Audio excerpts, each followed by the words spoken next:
Hi, I'm Tammy LeRae with M3 Planning. Today we're going to talk about customer experience programs, in particular leadership considerations in initiating the methodology called Net Promoter Score.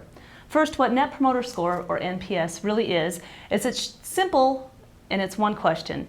And that question is, how likely is it for your customers to recommend you to their friends or family? Now, the answers to that are along an 11-point scale. If they answer at the top, 9 or 10, they're your promoters. If they answer 7 or 8, those are your passively satisfied customers. They're ambivalent and susceptible to your competitors' offerings. And then if they score you 0 to 6, they're your detractors. And this is a really important group. You can take good lessons from them on what needs to be improved. But if you don't pay attention to what they're saying, they have the potential to do damage to your brand. Really important group here. So in any program like this, leadership really sets the tone. They have to make it very clear to the entire organization that this is the customer experience metric that you will be looking at over time. So make no mistake that this program is important for everyone in your organization to understand and to reference. So do it with your actions, do it with your words, and lead by design for Net Promoter Score. Some other considerations for leadership is that you have to have your management engaged. So with management, they need to take the information and do something with it. Based on your guidance, they need to go ahead and look at the processes that your company has that impact the customer experience.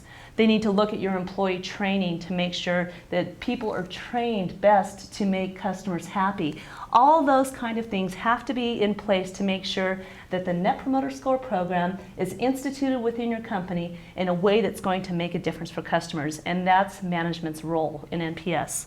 Next is transparency. We have to get the information down to the front line to where people are interacting with the customers the most.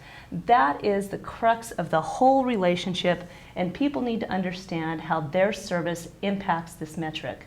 So get that information to the customers. Another way to think about transparency is share it across your organization. That means with different branches, with different stores. What you're doing is inspiring competition. And competition is a good thing even within your own organization.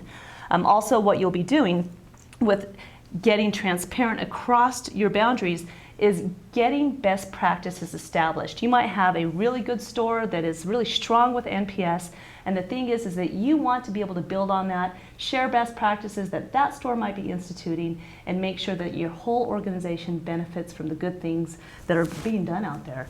Finally is a commitment over time. This program is your customer experience metric. Over time, it will let you know if your customer experience is improving or not.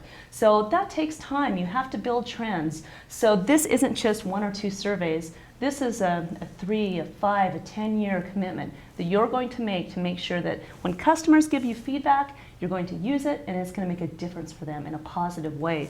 Also, this kind of information is very powerful. It can reveal needed change within your organization. And we know what change management's all about. It's not easy. There's a lot of things that might be impacted. And so you have to be able to take a commitment and take some very, very positive effort types of initiatives that might go against the grain of how things are now, but it's going to make a difference for your customers, and that's why we exist, right? Because customers are a gift, their feedback is a gift, so let's go ahead, track the kind of experience they have because it matters, and it matters for the long run for company survival. So thanks.